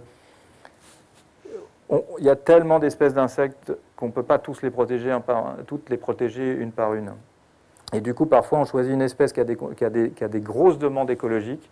Et du coup, en fait, en la protégeant, par effet parapluie, ça va en protéger plein d'autres qui vivent dans ce biotope. Donc les entomologistes cherchent, parce qu'il y a tellement de sortes d'insectes, cherchent des espèces parapluie. Alors je continue dans les chenilles prédatrices, parce que celle que vous avez vue avant peut manger de la viande, enfin des œufs ou des couvains ou des nymphes de fourmis. Et puis sur l'île d'Hawaï, il y a des chenilles qui, elles, sont totalement carnivores. Et donc elles ressemblent à des petites brindilles. Et quand elles sont dressées, elles ressemblent à une petite brindille. Donc quand vous êtes mouche, vous pouvez passer à côté de la brindille sans vous en rendre compte. Et d'un seul coup, d'une détente, vous vous faites choper par les 6 pattes avant de la chenille. Il va vous croquer. Un mimétisme incroyable, quoi. Donc, les insectes sont tellement variés, nombreux en quantité d'espèces et d'individus qu'il y a toujours des exceptions. Et il y a des chenilles qu'on croyait toutes végétariennes. En fait, il y a des chenilles carnivores dans nos prairies ou comme celle-ci à Hawaï et ailleurs. On parlait de celles qui sont dans l'eau. On parlait des mouches et des... Là, c'est une punaise qui chante sous l'eau, carrément. Exactement. Elle vit dans l'eau. Alors, vous le savez, pour les baleines, tout ça, c'est une cacophonie dans la mer. Et d'ailleurs, les bateaux à moteur empêchent les grands mammifères de communiquer. Bref, il y a plein d'animaux qui communiquent sous l'eau, dont les insectes. Et en France, on ne sait pas trop si on ne met pas un petit masque dans une rivière, mais dans l'eau douce en France, il y a plus de 4000 sortes d'insectes différents. Donc il y a ceux que vous connaissez un peu qui sont les moustiques, dont les bébés, les larves vivent sous l'eau, les libellules, etc. Mais il y en a plein, il y a des mouches qui sont aquatiques, et il y a aussi plein de punaises aquatiques. Et parmi ces punaises, il y en a, comme ces coryzes, c'est une famille de petites punaises aquatiques, que vous pouvez voir, vous voyez, elles ont des pattes rameuses. On peut voir ces punaises quand parfois on laisse soit on est naturaliste et on s'intéresse à toutes les pièces d'eau qui sont autour, donc là on va les voir, mais sinon si vous n'êtes pas naturaliste, si vous laissez une piscine un peu à l'abandon sans l'entretenir, au bout d'un moment vous commencez à voir des trucs qui nagent dessous, souvent ce sont des insectes, des punaises qui sont arrivées en volant, parce que ces punaises-là sont aussi capables de voler quand il n'y a plus d'eau, et donc elles repèrent une pièce d'eau et paf, elles y vont, alors elles restent un temps, s'il n'y a pas assez de nourriture, elles repartent. Et donc ces petites punaises que vous pouvez apercevoir dans les piscines abandonnées ou dans d'autres pièces d'eau peuvent striduler en frottant leurs pattes contre leur tête, et c'est assez fort. Et donc la stridulation, c'est en général effrayer, marquer son territoire, séduire. C'est comme le papillon, quoi. En fait, Comme le papillon, comme un criquet, comme une sauterelle. Beaucoup, quoi. Exactement. Il parle beaucoup. Ils se parlent. Alors, petits les insectes, c'est vrai que on dit toujours que les insectes c'est petit, mais en fait, si on s'y intéresse vraiment et qu'on s'intéresse par exemple aux mammifères, en fait, la plupart des mammifères en France sont des petites bêtes. Il y a plein d'espèces de musaraignes qui sont petites, des espèces de mulots, etc. Et puis il y a des insectes qui sont très grands ou qui sont de la taille de musaraignes. Le record du monde, ce serait aux alentours de 62 cm. C'est un phasme chinois qui fait environ 62 cm et le plus petit, c'est moins de 0,1 mm. Donc ça peut être des micro-guêpes. Qui parasitent des œufs de papillon. C'est-à-dire qu'elles sont tellement petites qu'elles peuvent mettre 20 œufs dans un œuf de papillon. Et un œuf de papillon, c'est pas... Donc elles sont vraiment toutes petites. Et puis, il y a le lucane cerf-volant qui a des grandes mandibules qui peut être long. Une grande mante religieuse peut faire 8-9 cm. Elle pourrait presque manger une petite musaraigne. De mémoire, c'est la musaraigne étrusque qui fait que 5 cm. Donc même une de nos mantes en Europe pourrait presque manger une musaraigne. Ce qui arrive en tout cas sous les tropiques, il y a des mantes religieuses assez balèzes, enfin assez grandes, qui chopent les oiseaux-mouches et qui mangent des oiseaux-mouches. Ah ouais, de la même façon qu'elles choperaient une guêpe ou un frelon, elles arrivent à attraper les oiseaux-mouches. Donc il y a des insectes qui mangent des oiseaux. Il y a des araignées qui mangent des souris aussi. Mais bon, les araignées ne sont pas des insectes. Peut-être que j'accélère un peu. Oui, pour qu'on ait le temps d'avoir des questions, parce que je pense que vous aurez beaucoup de questions. Oh, ça va, on a un bon quart d'heure. Ça vous va? Ça me va. Alors là, les sens, je ressens, donc je suis. C'est vrai que je parle à ce moment-là dans le livre des sens. Et c'est vrai qu'on a tous dans cette idée qu'on a 5 sens. Et c'est un truc qui date des Grecs. Mais en fait, on a bien plus que 5 sens. On ressent plein de choses. Et là, par exemple, je ressens la gravité, c'est un sens. Et c'est presque insensé qu'on soit bloqué sur ces 5 sens. Et donc, les insectes ont évidemment bien plus que 5 sens. Ils ont... Alors, pour faire rapide, les antennes, c'est plutôt l'odorat, c'est un peu l'équivalent du nez. Elle goûte, ça goûte et ça touche aussi. Et en fait, ce qu'il y a quand on prend une loupe, c'est que sur les antennes, c'est plein de micro-poils qu'on appelle des poils sensoriels ou des sensi. Et les insectes en ont un peu partout. Donc on va dire qu'ils ont les yeux pour la vue, les antennes pour l'odorat et le toucher, par exemple.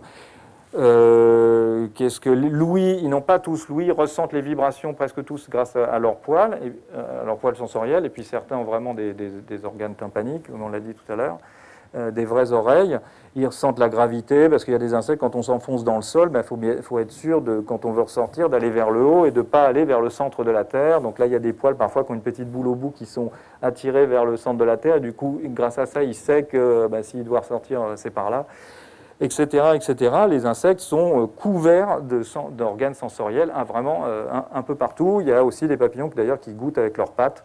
Oui, c'est ce que vous disiez pour les papillons. Voilà, ouais. Ils se posent sur une fleur et si c'est à leur goût, grâce aux poils qu'ils ont sur leurs pattes, là ils vont dérouler leur... Les poils sont hyper importants en fait chez les insectes. Oui, l'insecte en quelque sorte, c'est comme si vous étiez enfermé dans une voiture, une carapace. Et avant qu'on ait des capteurs électroniques, je ne sais pas, pour savoir s'il fait froid à l'extérieur d'une voiture, vous allez sortir le bras pour dire, tiens, est-ce qu'il y a du vent, est-ce qu'il fait froid? Et bien en fait, en quelque sorte, c'est un peu les poils qui sortent de cette carapace. Et donc tous ces poils les informent sur leur environnement et ils captent absolument tout, le vent, l'hygrométrie, la gravité, la température, etc. Ouais. Grâce à ces poils sensoriels notamment. Et d'ailleurs, parmi ces poils, il y en a souvent qui sont regroupés sur des plus ou moins grandes tiges que certains insectes ont à l'arrière du corps, qu'on appelle des cerques. Et ils sont très présents chez les blattes. Ça, c'est une blatte, ou chez les criquets, chez les grillons. Souvent chez les insectes, d'ailleurs, qui vivent dans des environnements... Les grillons ou les blattes vivent souvent dans la litière, sous les feuilles. Donc, ils ne voient rien. Donc, ils voient moins, en tout cas. Donc, il y a d'autres sens qui se sont développés, d'autres organes sensoriels. Et les cerques sont très importants pour ces insectes qui sont dans la litière, comme les blattes ou les grillons. Et c'est aussi, entre autres, pour ça qu'on a tant de mal à écraser une blatte. Mais bon, à partir de maintenant, à partir d'aujourd'hui, on n'écrasera plus de blatte. J'espère bien. Voilà. Mais quand on essaie d'écraser une blatte, en plus, la tête d'une blatte, elle est un peu sous son thorax, comme ça, elle est comme ça, et pourtant, vous vous approchez, elle part, vous dites, mais c'est pas possible, quoi. J'ai été hyper discret, je suis arrivé avec mon journal ou ma chaussure, et en fait, souvent, c'est que le vent que vous avez déplacé avec la chaussure ou le papier journal a couché des poils qu'elle avait sur ses cercles, et elle part à l'opposé d'où vient le danger. Donc quoi. elle aussi, elle sent les vibrations, etc. Alors, Ce qu'on elle disait ressent tout les à l'heure. vibrations, et là, elle ressent même les courants d'air et les dangers. Si un courant d'air est un peu brusque d'un seul coup, ben, elle va partir à l'opposé, avant de vous avoir vu ou senti éventuellement. Mais bon, on n'écrase plus les blattes. Enfin bon. Je vais peut-être passer... Même pas peur des pesticides, c'est quand même intéressant de montrer justement leur intelligence d'adaptation. C'est vrai. Et là, Gilles a eu la très bonne idée de faire un badge, je ne sais pas si vous le voyez tous, avec écrit Darwin Forever sur cette mouche, et qui est yes. Ce qui est vrai quand même, c'est que les entomologistes savent à quel point les insectes peuvent pondre beaucoup d'œufs. Du coup, plus vous pondez d'œufs, plus vous allez avoir de mutations aléatoires, et plus vous allez faire des individus adaptés à leur environnement. Et donc, si vous créez un produit et que vous commencez à les agresser avec ce produit, certains insectes pondent tellement d'œufs qu'en fait, il y en a dans l'eau, il y en a plein qui vont être adaptés à ce produit, et qui vont sortir de l'œuf en disant bah, « moi, ce produit ne fait rien ». Et du coup, c'est eux qui vont rester. D'ailleurs, c'était un vrai souci pour les personnes, ceux qui font, les agriculteurs et les fabricants de pesticides, c'est que les entomologistes ont dit « mais attendez, si quand vous fabriquez, ça sert à rien. Les insectes, de toute manière, vont toujours… » Et ce qui est, c'est le cas. Ce qu'on voit aujourd'hui. Et ce qui est le cas, c'est que les fabricants de pesticides sont toujours obligés de modifier leurs pesticides. Ils courent après l'évolution, après Darwin en marche. Et donc, et c'est particulièrement vrai si vous laissez des hectares de colza, par exemple, et que l'insecte du colza arrive, ben, il n'y a que du colza, donc il peut être vraiment très prolifique, il peut pondre des œufs absolument partout, et donc vous multipliez les chances que ces insectes s'adaptent et trouvent des parades, que l'évolution apporte des parades. Donc c'est un vrai souci, c'est pour ça qu'on fabrique des pesticides toujours différents, parce que les insectes, l'évolution est en marche. Et c'est pour ça qu'on aimerait bien les interdire. Aussi. Oui, alors là, le plancton aérien, c'est un sujet très intéressant. Hein, et je me souviens, tout début, quand j'avais travaillé à l'OPI, l'Office pour les insectes et l'environnement, j'avais vu une maquette d'une espèce de truc qui allait à 20 mètres de haut, qui était destiné à capter les pucerons en hauteur. Et déjà, j'avais vu ce truc, ça m'avait étonné. Et puis, en fait, en creusant, on se rend compte qu'au-dessus de vous, là, la colonne d'air que vous avez au-dessus de vous l'été, il y a des milliards d'insectes qui passent. Alors, je ne vous parle pas de ceux des guêpes ou des mouches qui passent comme ça, qui traversent le jardin, qui vont d'un point à un autre. Non, je vous parle de tous ceux qui sont en transport, en quelque sorte, bien plus haut, et parfois jusqu'à plusieurs milliers de kilomètres. Il y a un termite qui était de mémoire à 3800 km. J'ai noté que vous disiez qu'on avait trouvé des termites à 5800 mètres d'altitude. 5800 mètres, il y a un avion qui s'est retrouvé avec un termite collé, et en plus, il n'y a plus beaucoup d'oxygène, il fait un peu froid, mais ils arrivent très bien à survivre. Et en fait, il y a plein d'insectes, ou d'araignées d'ailleurs, qui arrivent à s'envoler grâce à un fil de soie, comme une espèce de montgolfière. En profitant des courants d'air, c'est ça. Voilà, elles partent avec un mélange entre l'électricité statique, les courants d'air chaud, les vents dominants, etc. Et en fait, dans le ciel, vous avez ce qu'on appelle vraiment un plancton aérien. Et d'ailleurs, il y a des animaux qui mangent ce plancton aérien, qui sont les martinets ou les hirondelles, qui sont des insectes qui ne mangent que ce plancton aérien. Mais il y a une colonne de bestioles qui font parfois des centaines, voire des milliers de kilomètres, parfois en étant en déplacement, on va le voir avec les insectes migrateurs, ou alors juste en étant portés par les courants d'air, mais ça permet aux populations de se déplacer et d'acquérir de nouveaux territoires. Et vous écrivez aussi qu'ils ont inventé, d'une certaine façon, évidemment, les ailes, qu'il y a plus de 400 millions d'années, il n'y avait pas d'animaux qui volaient. Oui, et que donc chez les oiseaux, c'est une patte, enfin c'est une paire de pattes qui est devenue aile, alors que chez les insectes, c'est un organe, c'est pas une paire de pattes qui est devenue aile, vraiment les ailes sont arrivées chez les insectes from scratch, quoi, en quelque sorte. Et donc c'est pas des ailes des pattes qui sont petit à petit devenues des ailes. Oui, donc finalement pour se protéger de tous les dangers de la Terre, je suppose que c'est ça. Enfin, c'est un peu anthropomorphique. Les ailes vous apportent un nombre d'avantages incroyables. Et ce qui est vrai, c'est que c'est aussi vraiment une caractéristique d'une grande partie des insectes, c'est que parmi les petites bêtes que vous voyez, les arachnides, les mille-pattes, tout ça, ce sont les seuls à avoir des ailes. C'est aussi ce qui les caractérise, quand ils sont adultes en tout cas. Et puis il y a certains insectes qui, au cours de l'évolution, les ont perdus. j'allais dire, les ont reperdus, parce que c'est vrai que les ailes elles sont apparues un jour, elles n'existaient pas il y a très longtemps, comme par exemple les poux sont accrochés dans les poils de mammifères et n'ont plus besoin de voler, et du coup les ailes sont parties. Mais il y a aussi sur certaines îles des mouches qui n'ont plus d'ailes, parce que du coup voler avec les vents dominants, c'est devenu un problème, quoi. Et du coup il y a des mouches sans ailes sur certaines îles. En parlant et oui, d'ailes, vous parlez de migration, et de vol, ça aussi c'était une découverte assez chouette, c'est qu'on m'a toujours parlé des migrations d'oiseaux. Ensuite, j'ai entendu parler des poissons, des tortues. On a entendu parler là, autour de nous des migrations de crapauds, par exemple, avec les gens qui récupèrent les crapauds pour pas qu'ils se fassent écraser.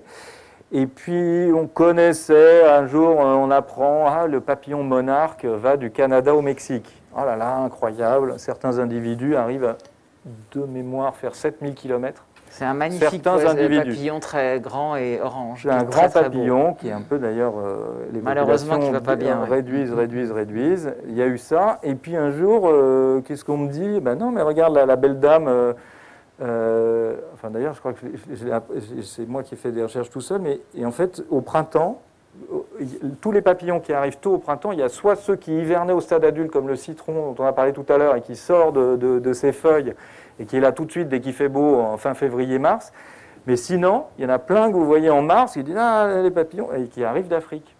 Et parfois de très très loin. Bah, ils vivent longtemps du coup quand même ceux-là, parce que le temps d'arriver... Un mois. Un mois.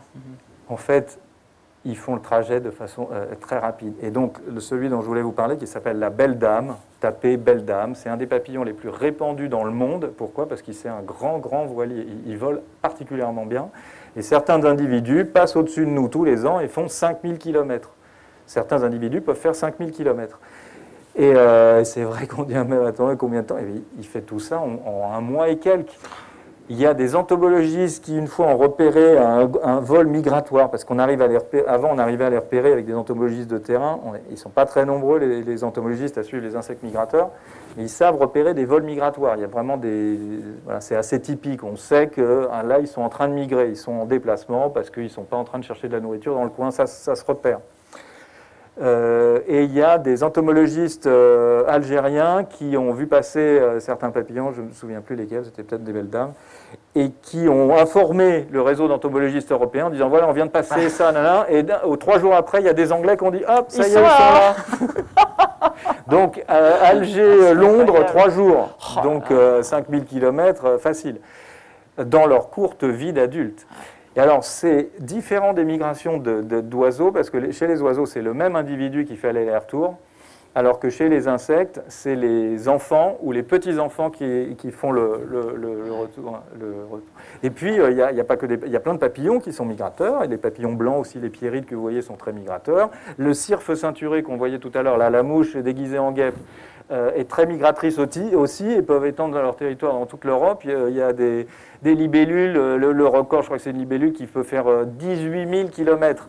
Mais ce n'est pas le même individu, mais en revanche, ils reviennent au même endroit. Donc ils partent d'Inde, ils bouclent, ils passent en Afrique, il y a 18 000 km, et ils reviennent au même endroit, à la même mare. Alors dans les records, j'ai noté un truc incroyable, la blatte américaine. Vous notez qu'elle fait du 5,44 km/h. Pour nous, en équivalent, pour qu'on comprenne, ça ferait qu'on ferait du 330 km/h pour un humain. Mais c'est hyper facile. Hyper rapide, celle-là. Hyper rapide. Alors, si on pourrait dérouler les qualités des blattes, déjà, non seulement, en plus, c'est joli, gracieux, c'est élancé, une blatte. Enfin, si on arrive à dissocier le fait de l'avoir vu dans des toilettes ou derrière le réfrigérateur, si vous arrivez, comme avec vos pigeons tout à l'heure, si on regardait une blatte pour la première fois de sa vie sans aucun préjugé, on dirait « Waouh, quelle beauté avec ces grandes antennes !» là. C'est comme une araignée entre nous. Les araignées, c'est magnifique. Les gens les détestent, mais c'est très beau. Elles ont beaucoup de poils quand même. La blatte est un peu moins poilue. Elle ne s'épile pas, mais elle est d'origine moins poilue. C'est une question de goût. Hein. On peut aimer les gens poilus. C'est vrai, mais vous êtes d'accord que le poil, est quand même, c'est la guerre du poil depuis un certain temps. Maintenant, grâce à vous, je sais que le poil est vachement important pour les insectes. Très important. Donc c'est vachement bien qu'ils aient des poils. Alors, maintenant, là, on parle de... Ça, c'est un sujet passionnant, la culture. De plus en plus, on découvre que les animaux ont de la culture et le bourdon est vachement cultivé. Chouette. On a tellement dissocié nature et culture, oui. C'est-à-dire c'était la nature, c'était pas nous, et nous, c'était la culture. C'est nous qui avions des cultures, des habitudes, des traditions et tout. Et donc, on a bien sûr repéré des cultures chez les grands animaux, parce qu'évidemment, il y a plus de gens qui s'intéressent aux grands animaux. Donc, il y a des primates non humains qui se passent des cultures, des savoirs. Il y a des chimpanzés qui font ça que dans cette population-là, et des chimpanzés de la même espèce ne font pas ça ailleurs. Mais du coup, bon, voilà, on a repéré des cultures. Depuis quelque temps, on sait aussi quand même que chaque ruche a sa culture, se comporte pas tout à fait de la même façon, et c'est pourtant la même espèce. Et puis on a testé avec des bourdons il n'y a pas très longtemps, on a mis un bourdon dans une situation expérimentale où il y avait deux façons de le challenger. Il y en avait un, il fallait qu'il tire sur une ficelle pour avoir une récompense sucrée. Et un autre, il fallait qu'il mette une boule au milieu d'une cible, au milieu de la pièce, dans un petit récipient, une boule. Donc il fallait et quand il met la boule là, hop, il y avait une goutte de sucre. Donc en très peu de temps, le bourdon... Je devrais dire la bourdonne, ouais, fastoche, parce que c'est que les filles qu'on voit, c'est les ouvrières, donc je devrais dire la bourdonne, ce serait plus juste. Donc en très peu de temps, la bourdonne apprend vite, ok, tu veux que je te mette la balle là, ok, sucre, merci. Et ensuite on dit, ok, toi tu as appris, maintenant on va mettre une de tes sœurs, une autre bourdonne de la même colonie, on la met. Et l'autre bourdonne, alors encore plus rapidement, tac, tac, tac, entre l'observation, tout ça, c'est réglé, la transmission de savoir s'opère entre bourdons. C'est-à-dire qu'en fait, les cultures, les transmissions, les traditions, les spécificités, parce qu'à ce moment-là, par exemple, ces deux individus-là deviennent spécifiques. Vous voyez, c'est comme si c'était, je sais pas, des Bretons, et il y avait les autres bourdons d'à côté de la même espèce, des Alsaciens, j'en sais rien, je sais pas d'ailleurs s'il y a des différences entre les Alsaciens. Bon, bref. Oui, ça c'est un autre débat. Là. Oui, c'est un autre débat, j'en sais rien du tout. Mais vous voyez, déjà, ces deux-là sont spécifiques, ont une tradition, une culture déjà. Et c'est ça une culture. Et donc, on se dit, en fait, c'est né chez les petites bêtes, les arthropodes, les petites bêtes qui ont des pattes articulées, comme les insectes. Donc, ça veut dire que les cultures, les traditions, la transmission de savoir, de père en fils ou de frère en sœur, en fait, ça existe depuis des millions d'années. Ce qui est logique, toujours. Bien sûr. Pour survivre, et là, il faut voilà, se transmettre. parfois, il faut des expériences scientifiques pour dire, vous voyez... Et puis, j'aime bien terminer avec ça.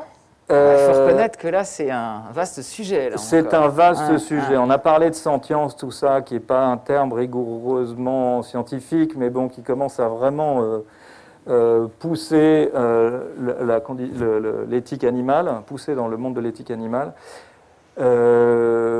Et les insectes ont une conscience. Alors c'est vrai qu'il y a encore pas longtemps, on pensait peut-être que c'était des petits robots, mais déjà tous ceux qui s'intéressent à des insectes voient bien que ce ne sont pas des robots qui font tous la même chose, comme ça. Non, ils ne font pas tous la même chose. Deux mouches de la même espèce ne font pas la même chose. Donc évidemment qu'ils ont une conscience de leur environnement et une vision subjective. Et il y a des chercheurs qui ont cartographié des cerveaux de mouches, par exemple. Ils ont retrouvé des similarités avec le nôtre. Alors, je ne dis pas du tout qu'une mouche est l'équivalent d'un humain en termes de vision subjective de son environnement, mais on est en train de découvrir ce qu'on pensait complètement improbable, c'est qu'effectivement, un insecte a une vie subjective, une vie intérieure, et on pense que c'est né, parce que, vous voyez, il y a des animaux qui sont dépendants de leur milieu, comme une méduse. Donc, elle est vraiment un peu dépendante. Alors, elle peut bouger un peu, mais elle est un peu dépendante. Et on s'est dit que cette vision subjective du monde était née avec les insectes, les animaux qui doivent, voilà, quand ils se lèvent le matin, il faut faire un truc, quoi. Ils sont pas on ne va pas les prendre par la main en disant « faut que tu ailles là ».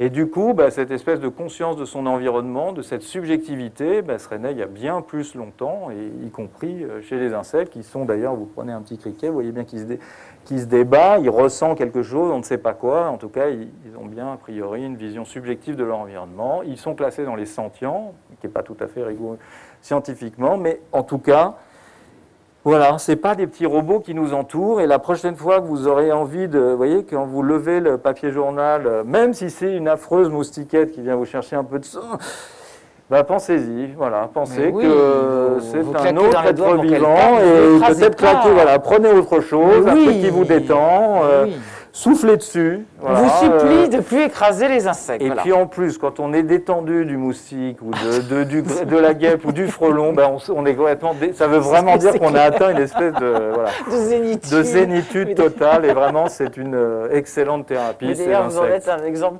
typique de quelqu'un de très zen. Donc, en tout cas, maintenant, on va passer... c'est parfait parce que vous avez été... vous avez bien réussi à garder le timing. On va passer aux questions. Est-ce que Stéphane Dalluin, tu as des questions? Oui, beaucoup de questions. J'en étais sûr. Quel insecte a l'espérance de vie la plus longue? Est-ce qu'on trouve des quinquas? Est-ce qu'il y a des quinquas chez les insectes ou plus? Bien sûr, pourquoi vous rigolez? J'ai mon masque, on ne peut pas voir que je rigole. C'est tout à fait quinquas, puisque de mémoire, c'est 51 ou 53 ans. Waouh. Le record du monde, un coléoptère, un Buprest pour les pros qui sont là. Et ce qui surprend encore plus quand on ne connaît pas les insectes, c'est qu'il vit on va dire 51 ans. 51 ans sous forme de larve et 1 à 2 mois sous forme adulte. Chez les insectes, souvent, la durée de vie de l'enfant est plus longue que celle de l'adulte. Donc oui, il y a des quinquas. Alors, c'est un Buprest américain de mémoire. En revanche, en France, le Lucane cerf-volant, ce scarabée, là, c'est pas un scarabée, je vais me faire gronder par les entomologistes, ce Lucanidé, avec ses grandes mandibules. Vous voyez, le mâle a des grandes mandibules comme ça, une espèce de gros scarabée qu'on voit parfois, qui est marron. Lui vit 3, 4, 5 ans. Donc il est là, dans le château de Versailles. Enfin, à côté de nous, il y a des insectes qui vivent plusieurs années. Et pareil, c'est 4-5 ans sous forme de larves et 1 à 2 mois quand ils sont adultes. Il y a ces célèbres cigales américaines qui vivent 17 ans sous forme de larves sous terre, et puis qui émergent d'un seul coup au bout de 17 ans, qui deviennent des adultes, qui font du bruit, qui se reproduisent, et puis qui pondent, et hop, qui meurent, et qui pondent et qui meurent. Donc, et il y a tellement de durée de vie d'insectes, de têtes, c'est environ 7 à 15 jours, tout compris, de l'œuf à l'adulte, à la mort de l'adulte, le record dans les plus courts, jusqu'à ce 51 ans, ce coléoptère de 51 ans. Et il y a des reines fourmis qui vivent 30 ans, il y a des reines abeilles avant, parce qu'elles vivent de moins en moins longtemps, mais qui vivaient 3 à 5 ans. Donc c'est l'individu adulte qui vit 3 à 5 ans. Vous avez une quantité incroyable de durée de vie. A-t-on déjà apprivoisé un insecte? Est-ce théoriquement possible? Est-ce que vous avez des exemples? Les cirques de puces.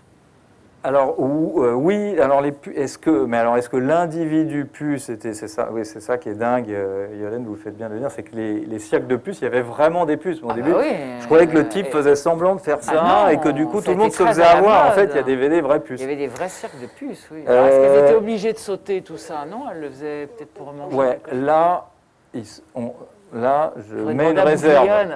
En revanche, avec la quantité incroyable de réseaux sociaux, tous les éleveurs amateurs remarquent quand même qu'il y a certains insectes, ou des araignées d'ailleurs, qui s'habituent à vous.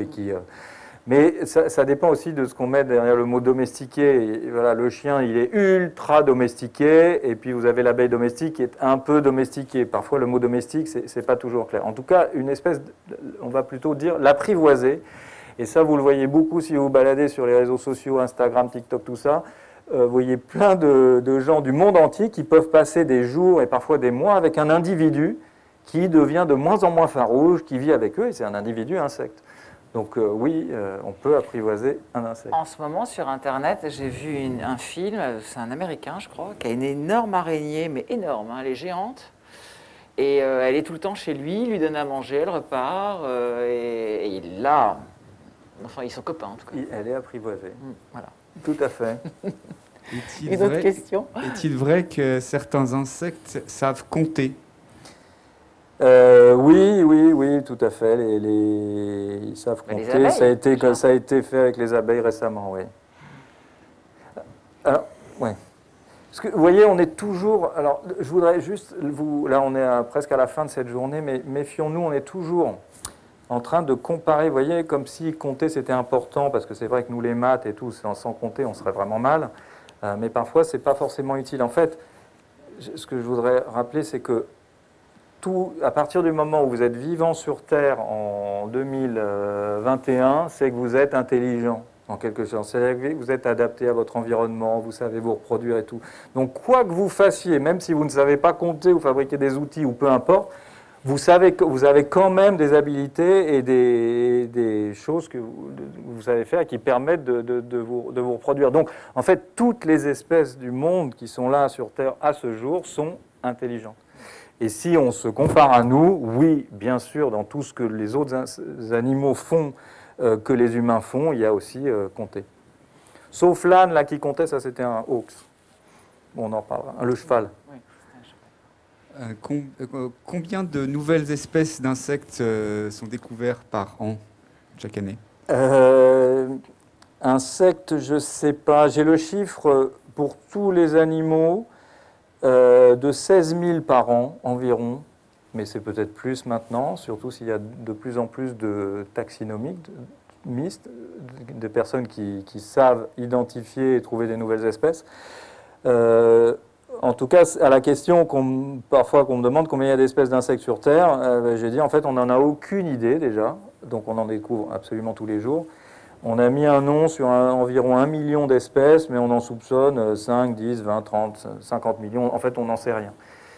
Et un des chiffres que je vois traîner, c'est 16 000 nouvelles espèces chaque année. En revanche, combien d'insectes sur ces 16 000, je ne sais pas. Mais beaucoup, puisque dès qu'un entomologiste va dans un endroit où on ne va pas souvent, il soulève une feuille et il y a 8 espèces sur 10 qu'on ne connaissait pas. Mais ça, c'est plutôt une très bonne nouvelle. Ça prouve que justement, on n'a pas mis notre main mise sur tout et qu'il y a encore une explosion de vie partout. Ou alors, une mauvaise nouvelle, qu'il manque d'entomologistes sur Terre.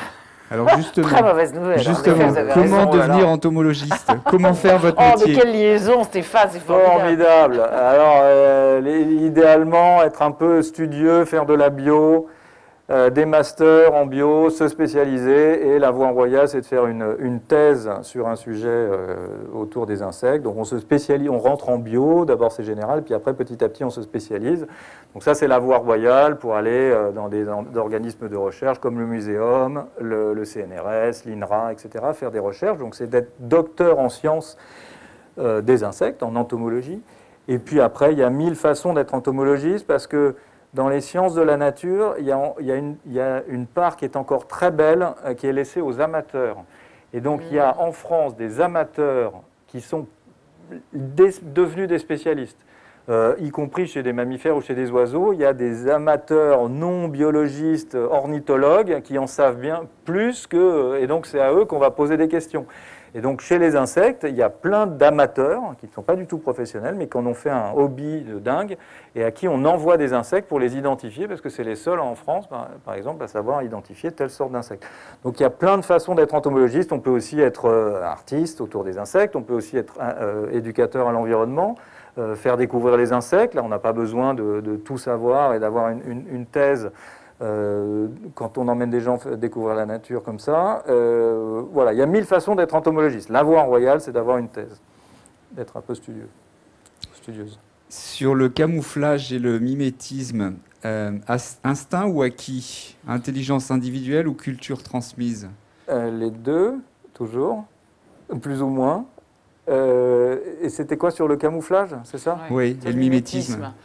Par exemple, les larves qui sont comme des tiges ou comme des bouts de bois, etc. Ça, si on est scientifique, le hasard apporte des trucs qui fonctionnent ou qui ne fonctionnent pas. Donc je sais plus, pardon, j'ai oublié la question, mais... Est-ce que c'est de l'inné ou de l'acquis? Voilà, inné ou acquis. D'être une tige. Là, c'est plutôt de l'inné d'être une tige. On est tige. Après, le comportement de la tige peut être un peu... La question, c'était quand j'imite une tige pour ce que vous disiez sur la larve, ou alors les mouches qui se déguisent en abeilles. Est-ce que c'est de l'inné ou est-ce que c'est de l'acquis? C'était ça la question. Oui. J'aurais dit c'est de la théorie de l'évolution, non? On va dire que c'est de l'inné parce qu'on ne peut pas, au cours de sa vie, c'est un peu ce qui caractérise le vivant, sauf si on parle d'épigénétique, je referme la parenthèse, mais au cours de sa vie, on ne peut pas se modifier, on ne peut pas se dire « allez, je vais devenir rayé jaune et noir ». Donc du coup, on est jaune et noir. Donc c'est plutôt, on est de l'ordre de l'inné. L'acquisition, ça va plutôt être des cultures, des comportements, des choses comme ça. Mais en revanche, le truc physique, c'est quand même plutôt c'est dans le génome. Alors, moi j'ai une question, c'est je crois que ça s'appelle le sphinx colibri. Vous ne nous l'avez pas montré, mais c'est un papillon, hein, je crois, qui est absolument magnifique. Je trouve qu'on voit le soir. Et si on a la chance de le croiser, je trouve que c'est une expérience intéressante. Et je crois que j'ai lu qu'il migre, c'est vrai? Oui, alors le morosphinx, on le voit toute la journée. Le morosphinx, c'est-à-dire ce petit papillon colibri qui fait exactement comme un oiseau colibri d'Amérique. Il y a plusieurs espèces qui font ça. Celui qu'on voit le plus souvent, c'est le morosphinx. Ça peut être aussi le sphinx gazé. Et ceux-là, oui, sont migrateurs, viennent d'Afrique au printemps, ou du sud en tout cas, parce qu'après, vous voyez, les migrations, si on habite bien plus au nord de l'Europe, ça va peut-être être un papillon français. Pour eux, c'est vraiment un étranger du sud. Quand on habite en Norvège et qu'on voit un morosphinx, un étranger du sud, c'est un Français par exemple. Les papillons de nuit sont-ils vraiment attirés par la lumière? Oui, alors pas les moustiques. En revanche, il y a certains papillons de nuit et on est un peu ennuyé avec ça. Certains, ça pourrait être parce que ils vont penser que c'est une fleur à butiner. Il y a certaines longueurs d'onde qui font penser à une fleur, certaines longueurs d'onde qui pourraient faire penser à une femelle. Sinon, une des grandes explications aussi, c'est qu'ils se servent, certains papillons, qui soient migrateurs ou qui se déplacent, vont prendre des repères, comme par exemple la lune. Et si vous lui mettez la lune à portée, ben, il est complètement déboussolé. Donc son angle, l'angle qu'il va prendre par rapport à l'émetteur de lumière, ben, du coup, va faire qu'il va tourner en rond autour d'une petite ampoule. Et dedans, il y a quelques papillons de nuit, bien sûr, oui, qu'on peut voir, qu'on peut observer à la lumière. En revanche, les moustiques, non. Mais bon. Voilà. Et les insectes sont-ils sentients?